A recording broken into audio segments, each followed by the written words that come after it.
The McCullen house stands 3 miles outside of our humble town.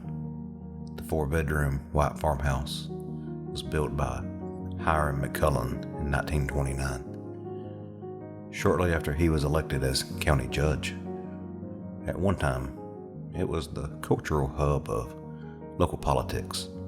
Everybody who was somebody in our city would go to be feted by Judge McCullen, and in return would open up their pocketbooks to ensure that the jolly fellow was elected to another term.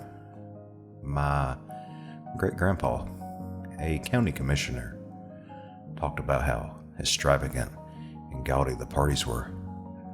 My goodness, was that house a spectacle, he would say. Unfortunately, time is undefeated. The house became decrepit wasteland after Judge McCullen died in 1978. The judge had no living heirs and left the house in his will to the county, and much like the regular folk living here, the house was soon neglected. It now sits on a hill and rots from the inside out. The fluorescent white paint has long lost its luster and is almost fully chipped off the walls. Most, if not all, of its windows are broken. Years of water damage have caused the house to lean to the left as it hangs its head in shame. No, the McCullen is no longer the place for white linen soirees. It is, however, the perfect place for mischief.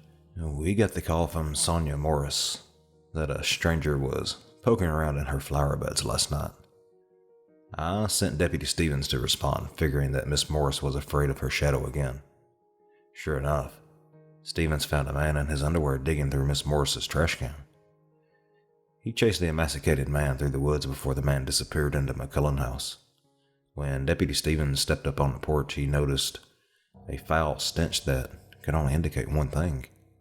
He then pulled up his radio and radioed me. Captain? I think we may need some backup. I arrived at the scene with Deputies Corliss and Howard about 10 minutes later. Stevens was dry heaving by his squad car. Sorry, Cap. You know I'm sensitive to smells, he said. Corliss turned on his flashlight and went to investigate the back. Howard followed me. The odor smacked me in the face as I took the first step onto the porch. My eyes instantly watered, and I reached into my pocket to pull out an old face mask. I banged on the door twice and yelled, "Sheriff's Department." Open the door. Silence. I knocked again. "Sheriff's Department. Open the door. Now." Silence. Again. I readied my shoulder to burst the door when I heard someone scampering down the staircase. I leaned down and opened the dusty mail slot on the door. When I peered inside, I saw a scraggly, middle-aged woman crouched at the staircase's bottom.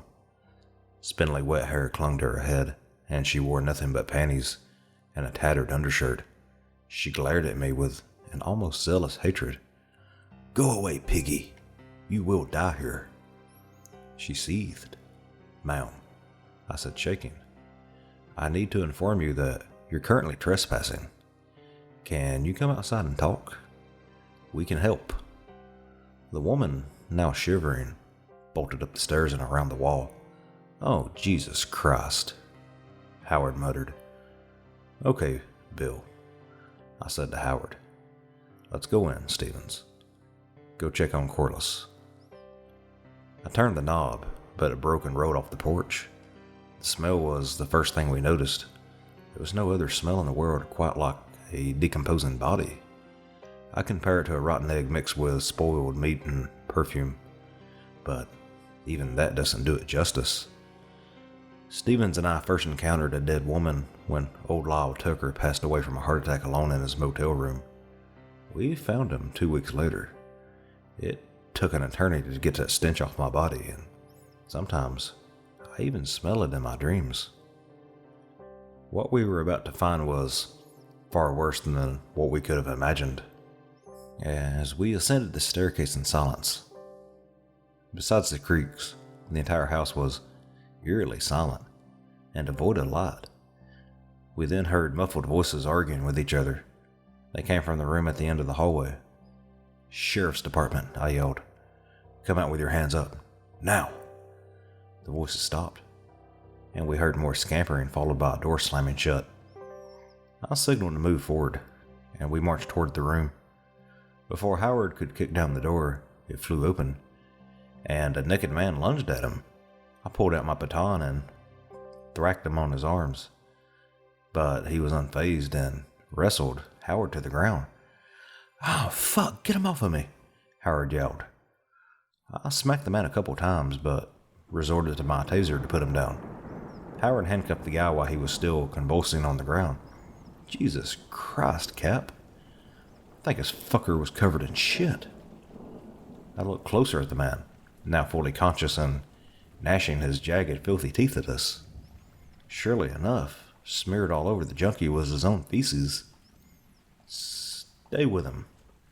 I'll find the other one. I entered the room with my service weapon pulled out and shined my flashlight around the walls, revealing a tiny closet.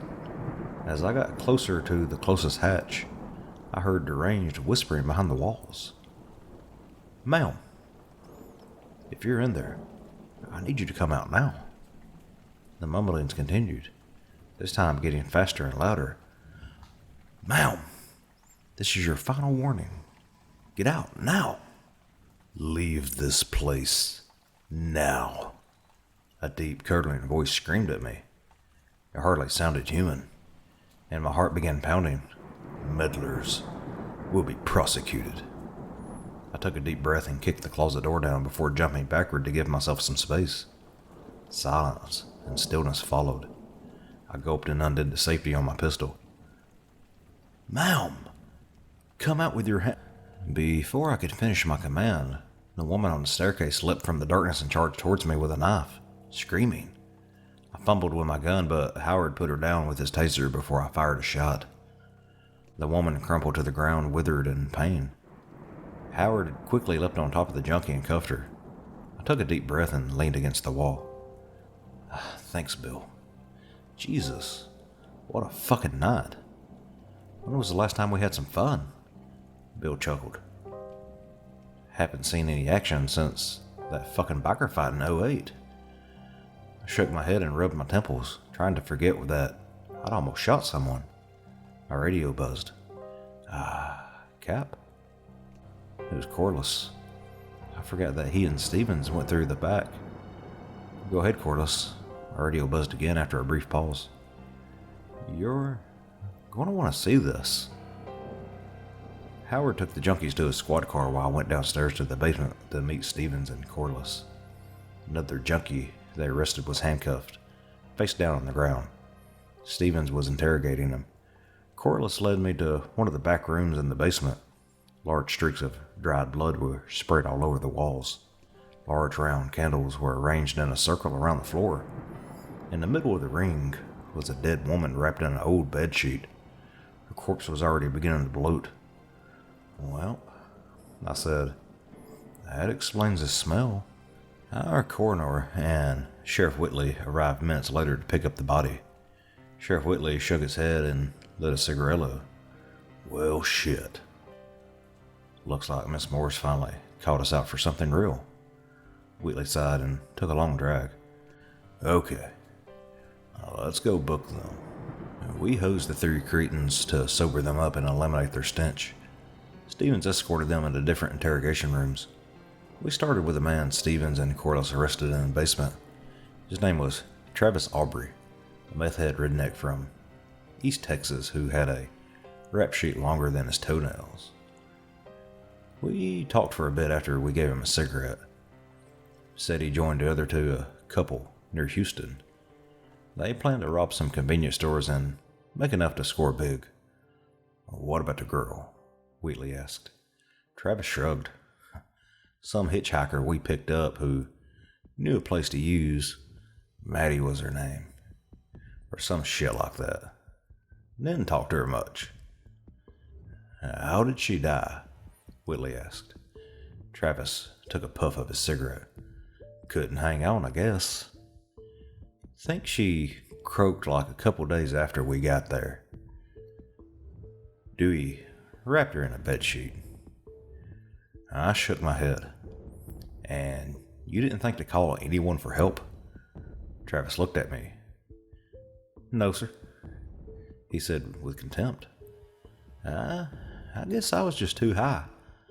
Didn't have nothing to do with that bitch. I'm sorry.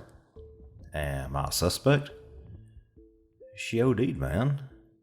Happens all the fucking time. Wheatley slammed his hands on the desk. Damn it, Travis. Why was she laid in the room with those candles and all that blood on the walls? Travis leaned back in the seat and put out a cigarette. Dewey and Crystal were into some weird shit. I didn't do nothing. Wait, lawyer? Yes, sir. Yes, sir. I'd like a lawyer now, please. I believe I know my rights, Sheriff. Wheatley sighed and gestured for Stevens to take Travis back to his cell. Bring in the next one. Dewey Sylvia was brought in next around 2 a.m. He shifted back and forth in his seat and wouldn't make eye contact with us. Dewey, like Travis, had been in and out of jail since he was 16. He also had a warrant out in Pecos County for armed robbery. We got all night, son, Wheatley said, lighting another cigarillo. I don't care about anything else right now. We just want to know about the girl. Who was she, Dewey? Dewey kept shifting and putting his head in his hands before whimpering. I don't know. His teeth started to chatter. We found her near the Waller. I didn't want to pick her up, but Crystal. Dewey trailed off and began to mutter nonsense to himself. What did Crystal want, son? Dewey shut his eyes and shook his head violently. Dewey, Whitley said calmly, we got a dead girl here, and we just want to know what happened. That girl may have a family out there that's worried for her. Help us. And maybe I'll talk to the sheriff in Pecos. Dewey began to sob and went on a diatribe about Crystal. Long before they met Travis, Crystal got her palms read by a psychic in Houston. Dewey was unimpressed by the soothsayer, but Crystal wanted to stay around Houston longer to go back. The next day, Crystal returned with an old dusty book resembling a grimoire. She said the witch gave the book to her, but Dewey believed she swapped it. Since then, the book was all Crystal cared about. Dewey said she would only get high with him because she claimed to understand the spellbooks in Latin after they spoke. What does that have to do with the girl? Whitley asked. Dewey shook his head, tears streaming down his face. Please, help me. I didn't want to do it. Whitley grabbed Dewey by his collar and nearly hoisted him in the air. Answer me, Dewey. Dewey began smacking himself on the head to calm down. The girl was going to be a host. Whitley and I raced up to the holding cells to get Crystal, but she wasn't in her cell. Stevens was slumped on the floor unconscious. We shook him awake, but he seemed too confused to answer our questions and only pointed to the basement door, which was wide open. The basement door led down to the coroner's office. As we descended the stairs with our weapons drawn, I felt the most overwhelming sense of dread. My legs began to feel heavy as if my body was forcing me to turn back. All of the office doors were locked and closed except for the morgue at the end of the hall. When we made our way down the hall, we heard voices that became louder and louder. Whitley raced into the examiner's room and found Crystal sitting crisscrossed on the floor, repeating a chant. Her face was pointed at the ceiling and her eyes rolled back into the top of her head. The room began shaking violently. The faucets in the sink turned on. Oh, fuck this, Whitley said. He cocked his revolver and then, with a long, loud bang, shot Crystal between her eyes. The room fell silent. Then other deputies came running down and stopped in their tracks when they saw Crystal's body slumped on the floor. Boys, Sheriff Whitley said calmly, let's get this place cleaned up before... The ground began to shake again, and a whistling sound attacked our ears. You're too late. A deep voice croaked before laughing manically. The ground started rumbling even harder, and filing cabinets and medical supplies fell onto the floor. The lights flickered before shutting off completely. Jesus Christ, Whitley yelled. And then everything stopped, and the room became deathly quiet, like all the sound had been sucked out of the earth. The lights flickered on and off again. My eyes darted across the room to the morgue cabinets. Without a sound, one of the cabinets opened slowly by itself. The dead girl's body flopped out of the cabinet and slithered slowly towards me, rising off the ground like a snake. The girl studied me up and down before glaring at me. "Alloweth me, wind, or I shall condemn thee to eternal torment," she hissed at me in a voice that was anything but human. The thing slithered out of the room and up the stairs, leaving a trail of bile behind it. The 5 of us stared at each other, unable to muster our words. Sheriff Whitley began to take out a cigarillo from his front pocket and struggled to light it.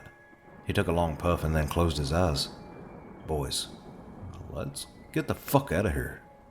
We all immediately found our legs and jolted back up the stairs. The thing was gone. The trail it left stopped at the front door of the station, which was cracked open. We wrapped Crystal's body in a sheet and dumped her in the lake. We released Dewey and Travis and told them that they were dead men if they ever came back. The coroner didn't ask questions when we told him the body was missing.